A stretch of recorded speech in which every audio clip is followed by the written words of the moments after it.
Bismillahirrahmanirrahim. Assalamualaikum warahmatullahi wabarakatuh. Perkenalkan, saya Riksa Sutana Syamba dari Program Studi Ilmu Al-Quran dan Tafsir semester 3, Fakultas Agama Islam, Universitas Ibnu Khaldun Bogor. Di sini saya akan menjelaskan beberapa materi yang telah saya pelajari dalam mata kuliah metodologi tafsir tematik yang diampu oleh Dr. Haji Ahmad Alim, MA. Materi yang akan dibahas diantaranya yang pertama, urgensi, sejarah, dan cara membuat tafsir tematik. Kemudian yang kedua, pola pendekatan dan cara membuat jurnal tafsir tematik. Yang ketiga ialah implementasi tafsir tematik tentang harta. Selanjutnya, tafsir tematik pendidikan Islam. Yang kelima, hakikat ruh dalam Al-Quran. Dan yang terakhir adalah praktek dan implementasi metodologi tafsir tematik mengenai wasiat dalam Al-Quran. Materi yang pertama ialah urgensi, sejarah, dan cara membuat tafsir tematik. Urgensi tafsir tematik. Yang pertama ialah lebih praktis dalam menjawab tantangan zaman. Kemudian mencakup seluruh disiplin ilmu dengan perspektif kajian yang tematik. Kemudian dapat mengetahui hubungan dan persesuaian antara beberapa ayat dalam satu judul bahasan. Yang keempat, mendorong lahirnya berbagai macam disiplin ilmu baru, baik sains maupun sosial.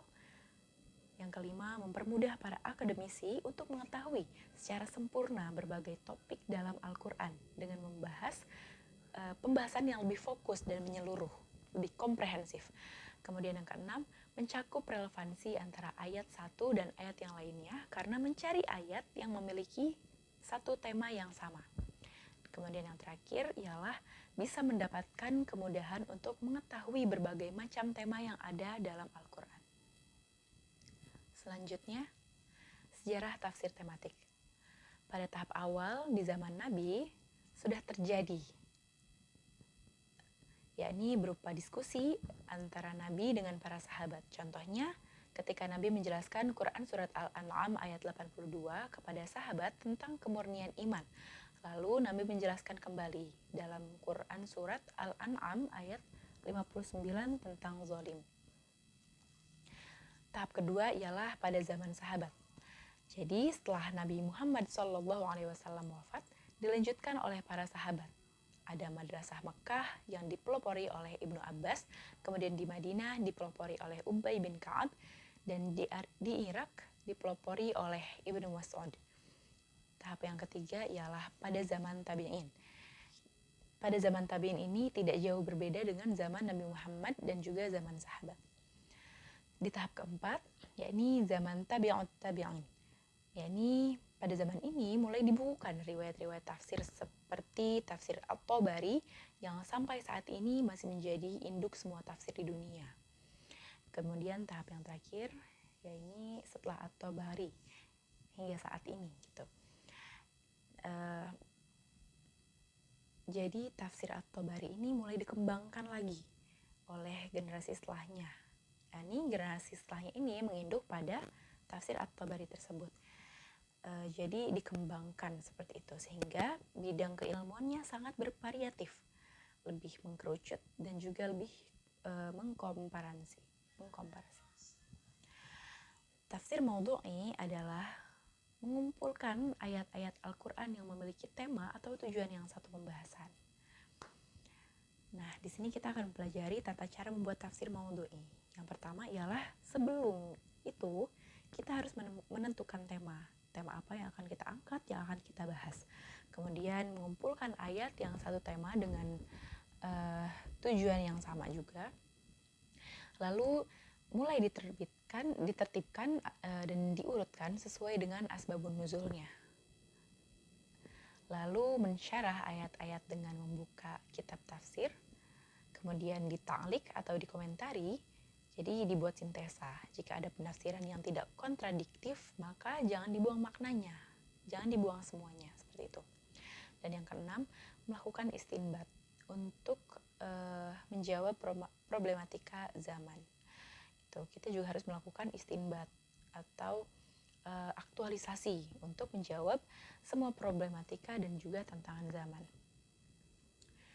Materi yang kedua ialah pola pendekatan dan cara membuat jurnal tafsir tematik. Yang pertama ada pola pendekatan istilah, yakni menentukan judul dari mustalahat Qur'aniyah untuk mencari kata kunci istilah. Contohnya dalam kata mal, yakni harta, atau kata shadaqah. Atau juga kita bisa menggunakan kamus Al-Quran seperti kamus Fathur Rahman dan juga kamus web ya, yakni Al-Ma'ani. Contohnya kita dapat mencari kata khair dalam kamus tersebut. Terdapat beberapa makna, yakni ada bermakna harta, kemudian iman, Islam, afdol, afiyah, pahala, dan makanan dan lain-lain. Kemudian yang kedua ada pola pendekatan tema, yakni di sini mulai dikumpulkan tema dan topik, mengumpulkan tema dan topiknya. Nah, semua tema dan topik dalam kehidupan dibahas dalam Al-Quran, seperti yang kita ketahui ya. Semuanya pasti ada dalam Al-Quran, baik itu mengenai muamalah, mengenai akidah, fikih, dan lain-lain. Contohnya ayat tentang pernikahan, kemudian ayat tentang kriminalitas, tentang adab, tentang moral, dan lain-lain. Yang ketiga ialah pola pendekatan surat, yakni dalam satu surat itu kita cari tematiknya gitu. Ada beberapa tematik dalam surat tersebut. Contohnya dalam Quran surat Al-Kahfi ini dalam surat ini memuat 4 tema, 4 aspek, yakni tentang Ashabul Kahfi, yakni pemuda-pemuda yang terperangkap dalam gua beratus tahun. Kemudian Sohibul Jannah, kemudian Nabi Khidir, kisah Nabi Khidir dan Nabi Musa, dan juga kisah Dzulqarnain yang membuat benteng. Selanjutnya, membuat jurnal tafsir tematik. Langkah yang pertama ialah kita harus menentukan judul dan problematika yang muncul. Jadi kita menentukan judul setelah kita mengetahui atau mencari beberapa problem yang muncul gitu. Kemudian yang kedua membuat abstrak. Selanjutnya membuat kajian teoritis yang berkaitan dengan judul. Dilanjut membuat pembahasan ayat. Kemudian menafsirkan ayat dengan disyarah. Yang keenam menganalisis studi tafsir. Ketujuh melakukan studi relevansi tafsir. Dan yang terakhir kita dapat mencocokkan dengan hadis dan perkataan ulama. Jadi penafsiran tersebut atau jurnal tersebut kita cocokkan kembali dengan hadis dan juga perkataan ulama. Materi selanjutnya ialah implementasi tafsir tematik. Dalam materi ini yang dibahas ialah contohnya tafsir tematik tentang harta. Kita perlu mengetahui tahapan sebelum membuat tafsir tematik konsep harta. Jadi sebelumnya itu kita harus membaca kitab dan mengkaji penelitian terdahulu yang relevan. Sebagaimana kita tahu bahwa membaca ini adalah membuka jendela ilmu gitu. Semakin banyak membaca, semakin banyak juga referensi yang kita punya gitu. Peneliti tidak akan berkembang sebelum membaca penelitian-penelitian terdahulu. Contohnya terkait dengan harta, kita dapat membaca kitab klasik karya Abu Ubaid, yakni kitab Al-Amwal. Contoh lain yakni kitab Al-Amwal juga akan tapi karya Ibnu Qutaibah. Kemudian kitab An-Nuqud karya Ahmad bin Yahya. Kemudian kitab Syudurul Unqud fi Dzikri An-Nuqud karya Ibnu Hasan Asy-Syaibani dan lain-lainnya, banyak sekali. Kemudian menulis karya ilmiah. Langkah yang pertama ialah tentu saja kita membuat latar belakang masalah. Nah, masalah ini adalah kesenjangan antara teori dan praktek. Pada tahapan ini dilihat gejala-gejala sosial dan problematika yang muncul yang ingin segera diselesaikan. Contohnya, sekarang ini sedang maraknya kesenjangan ekonomi, krisis ekonomi, kemudian masalah yang tidak pernah berhenti yakni tentang riba dan juga kapitalisme dan lain-lain. Masalah yang banyak terjadi. Yang kedua ialah kajian teoritis.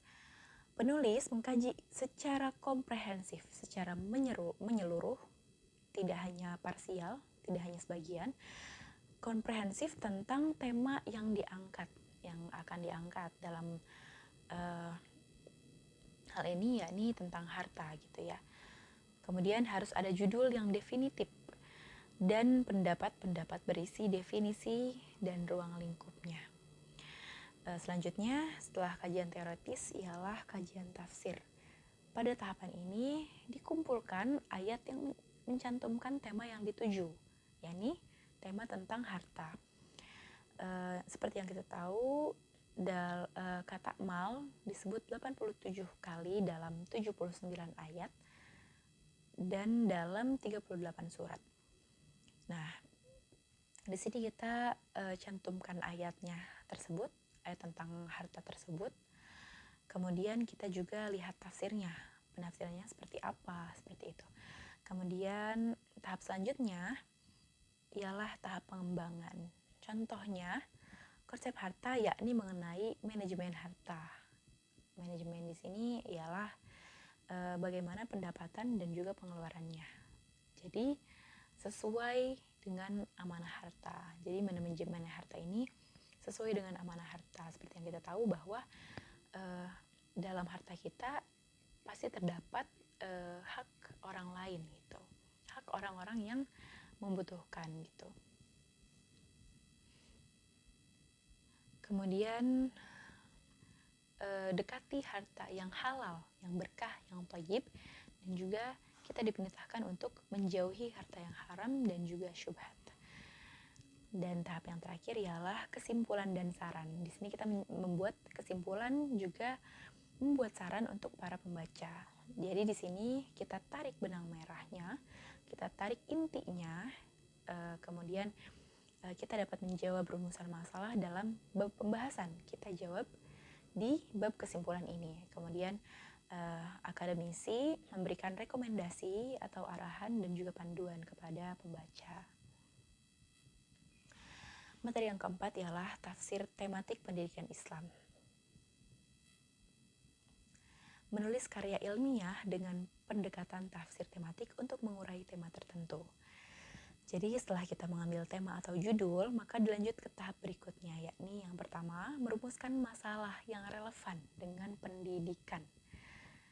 Bisa menggunakan data-data yang kuantitatif, yakni yang bisa didapat dari survei sendiri atau mengambil dari data yang sudah ada, seperti dari jurnal atau survei lembaga yang kompeten yang terkait dengan bidang tersebut. Atau kita juga bisa menggunakan data kualitatif, yaitu data-data pustaka yang tidak berbicara tentang angka atau persentase. Di sini dalam data kualitatif itu bisa dirujuk oleh jurnal, buku, atau melalui para tokoh atau pakar gitu. Setelah itu barulah kita tuangkan kajian teoritis atau pisau analisa untuk menganalisa dari penelitian yang sedang kita teliti. Nah, kajian teoritis ini berisi pendapat atau mendefinisikan judul yang dibahas dari pendapat-pendapat para ahli. Di sini kita mencantumkan mencantumkan definisi ya daripada pendapat para ahli. Dan yang terakhir kita langsung mengkaitkan problematikanya dengan zaman sekarang gitu, dengan zaman kontemporer ini. Selanjutnya dibahas juga istilah-istilah tarbiyah nafsiyah atau pendidikan. Yang pertama ialah at-tansyiah, yakni mengembangkan. Yang kedua al-islah, yakni perubahan ke arah yang lebih luhur, yang lebih unggul, yang lebih baik.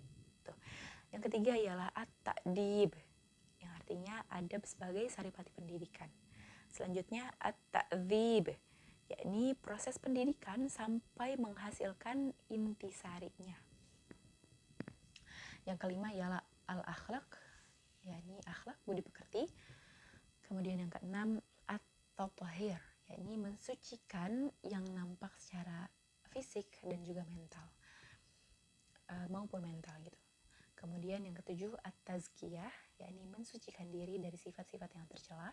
Yang kedelapan at-ta'lim, yakni proses kognitif atau pengajaran atau pembelajaran. Kemudian yang kesembilan ialah as-siyasah, yakni leadership atau kepemimpinan. Dan yang terakhir ialah an-nasihah wal isyarah, yakni nasihat dan bimbingan. Lanjut ke materi yang kelima, ialah hakikat ruh dalam Al-Quran. Di sini ar-ruh secara bahasa yakni bermakna an-nafkhu, yaitu yang diberi tiupan. Jadi jiwa yang dengannya badan bisa menjadi hidup. Nah, kata ar-ruh ini dalam Al-Quran disebut 21 kali. Di antaranya yang pertama, Ruhul Qudus dalam Quran surat Al-Baqarah ayat 87 dan juga Al-Maidah ayat 110. Ruhul Qudus di sini menurut Imam Al-Mawardi dan Imam At-Tabari bermakna al-wahyu kepada Nabi Isa, yaitu Injil, dan bisa juga mukjizat untuk Nabi Isa, dan juga al-athhar atau suci, yaitu kesucian, suci. Selanjutnya ada wa nafakhtu fihi mir ruhi. Ruhi di sini dalam Quran surat Al-Hijr ayat 29, yakni suatu entitas yang Allah berikan, yang ketika dimasukkan ke jasad manusia maka manusia yang tersebut akan hidup. Selanjutnya bir ruhi min amri dalam Quran surat An-Nahl ayat 2. Artinya ruh di sini ialah rahmat. Kemudian Ruhul Qudus dalam Quran surat An-Nahl ayat 102. Ruh di sini bermakna Jibril, atau juga menunjukkan gelar kehormatan untuk Jibril, di mana Jibril ini adalah pemimpin para malaikat gitu. Kemudian selanjutnya wa yas'alunaka 'anir ruh. Ruh di sini dalam Quran surat Al-Isra ayat 85 berarti al-hayah atau nyawa. Ada juga yang menafsirkan Jibril alaihissalam, kemudian Isa alaihissalam, kemudian Al-Quran, kemudian makhluk, atau ada juga yang menafsirkan sebagai pasukan-pasukan Allah. Selanjutnya fa'arsalna ilaiha ruhana dalam Quran surat Maryam ayat 17. Ruhana ini ulama menafsirkan bahwa ruh di sini ialah Jibril alaihissalam. Kemudian selanjutnya Quran surat Al-Anbiya ayat 91, fanafakhna fiha min ruhina, diartikan sebagai Jibril alaihissalam atau ruh Nabi Isa alaihissalam. Selanjutnya nazala bihi ruhul amin dalam Quran surat Asy-Syu'ara ayat 193. Di sini ditafsirkan sebagai Jibril alaihissalam. Selanjutnya ialah wa nafakha fihi mir ruhi. Ruh di sini dalam Quran surat As-Sajdah ayat 9 dan Quran surat Al-Hijr ayat 29 artinya Allah meniupkan nyawa bagi janin sehingga janin tersebut menjadi hidup. Selanjutnya yulqir ruha min amrihi. Ar-ruha dalam Quran surat Ghafir ayat 15 artinya Al-Quran, kemudian An-Nubuwah, kemudian yaitu kenabian ya, kemudian Jibril, lalu rahmat dan juga arwah. Selanjutnya ada wa ayyadahu bi ruhim min dalam Quran surat Al-Mujadalah. Di sini ruhnya berarti pertolongan dari Allah, kemudian bisa juga berarti iman, kemudian Quran, kemudian Jibril, rahmat, dan juga nurul qalbi, yaitu cahaya hati. Selanjutnya fanafakhna fihi min ruhina dalam Quran surat At-Tahrim ayat 12. Makna ruh di sini ialah ruh suci yang ditiupkan kepada Nabi Isa alaihissalam. Bisa juga diartikan sebagai wahyu Injil, dan juga ada ulama yang menafsirkan sebagai mukjizat. Selanjutnya takhrujul malaikatu waruhu dalam Quran surat Al-Ma'arij ayat 4. Ruh di sini ditafsirkan sebagai Jibril alaihissalam atau juga ruhul mayyit, ruhnya orang-orang yang meninggal. Kemudian yang selanjutnya yauma yaqumur ruhu dalam Quran surat An-Naba. Ini ditafsirkan sebagai Jibril alaihissalam, kemudian bala tentara Allah, kemudian arwah manusia, atau juga diartikan sebagai Banu Adam, anak keturunan Adam, dan juga malaikat pencabut nyawa. Kemudian yang terakhir, tanazzalul malaikat waruhu fiha dalam Quran surat Al-Qadr ayat 4. Di sini berarti ruhnya berarti malaikat Jibril, kemudian berarti rahmat Allah yang turun pada malam Lailatul Qadar itu. Kemudian ada juga yang berpendapat bahwa ruh di sini ialah malaikat penjaga dan juga bala tentara Allah. Pembahasan yang terakhir ialah langkah-langkah dalam mengkaji suatu tema dalam Al-Quran, yakni praktek dan implementasi metodologi tafsir tematik mengenai wasiat dalam Al-Quran. Di sini kita akan mempelajari tentang langkah-langkah dalam mengkaji suatu tema dalam Al-Quran. Jadi, yang pertama, kita menentukan tema mengenai wasiyah. Di sini kita bahas wasiyah ya, wasiyah fil Quran. Setelah kita menentukan tema tentang wasiyah fil Quran ini, kemudian kita mengumpulkan ayat baik dengan isim maupun fi'il madi dan juga fi'il mudhari atau fi'il amr. Jadi mau itu dengan isim, fi'il gitu. Kemudian caranya ialah yang pertama menggunakan cara manual, yakni dengan membaca keseluruhan Al-Quran. Kita membaca semua Al-Quran, kemudian mencari kata wasiyah, wasso, atau yusi, seperti itu. Jadi kita bisa membaca keseluruhan Al-Quran kurang lebih 8 jam ya. Cara yang kedua ialah membuka indeks Al-Quran. Kita cari kata wasiyah dalam Al-Quran. Selanjutnya kita juga bisa menggunakan kamus Al-Quran. Contohnya kamus Fathur Rahman. Di situ kita bisa mencari kata wasiyah atau waso atau yusi, seperti itu. Dan yang terakhir kita bisa menggunakan software atau web. Jadi kita menggunakan teknologi terkini gitu. Contohnya dalam www.almaani.com atau juga ada Al-Mustafa dan lain-lainnya, web lainnya. Di sini kita tahu bahwa dalam Al-Quran kata al-wasiyah terdapat dalam banyak ya. Di antaranya ialah Quran surat Al-Maidah ayat 187, kemudian Quran surat Al-Baqarah ayat 240, kemudian Quran surat An-Nisa ayat 11 dan juga lain-lainnya. Kemudian setelah kita kumpulkan ayat, tahap selanjutnya ialah kita mengurutkan ayat-ayatnya. Ayat-ayat yang tadi itu kita bisa urutkan dari yang dari yang awal sampai yang akhir gitu. Kemudian setelah itu kita dicari dan dikaji tafsirnya dengan cara membuka kitab tafsir.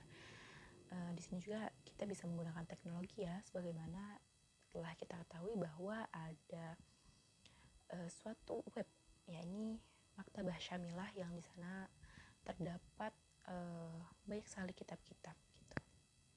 Dan langkah yang terakhir ialah menyusun sistematika penulisannya. Jadi diawali dengan latar belakang dan rumusan masalah yang menarik mengenai wasiat. Kemudian setelah latar belakang tersebut itu kita lalu membahas kajian teoritisnya dengan mendefinisikan secara lugotan, istilahan secara bahasa maupun secara istilah. Seperti itu. Wallahu a'lam bishawab. Hanya itu yang dapat saya sampaikan. Kurang lebihnya mohon dimaafkan. Kesalahan datangnya dari saya dan kebenaran mutlak dari Allah Subhanahu wa taala. Mohon kritik dan sarannya, atau apabila ada yang ingin didiskusikan atau ditanyakan, boleh menghubungi saya. Terima kasih. Wassalamualaikum warahmatullahi wabarakatuh.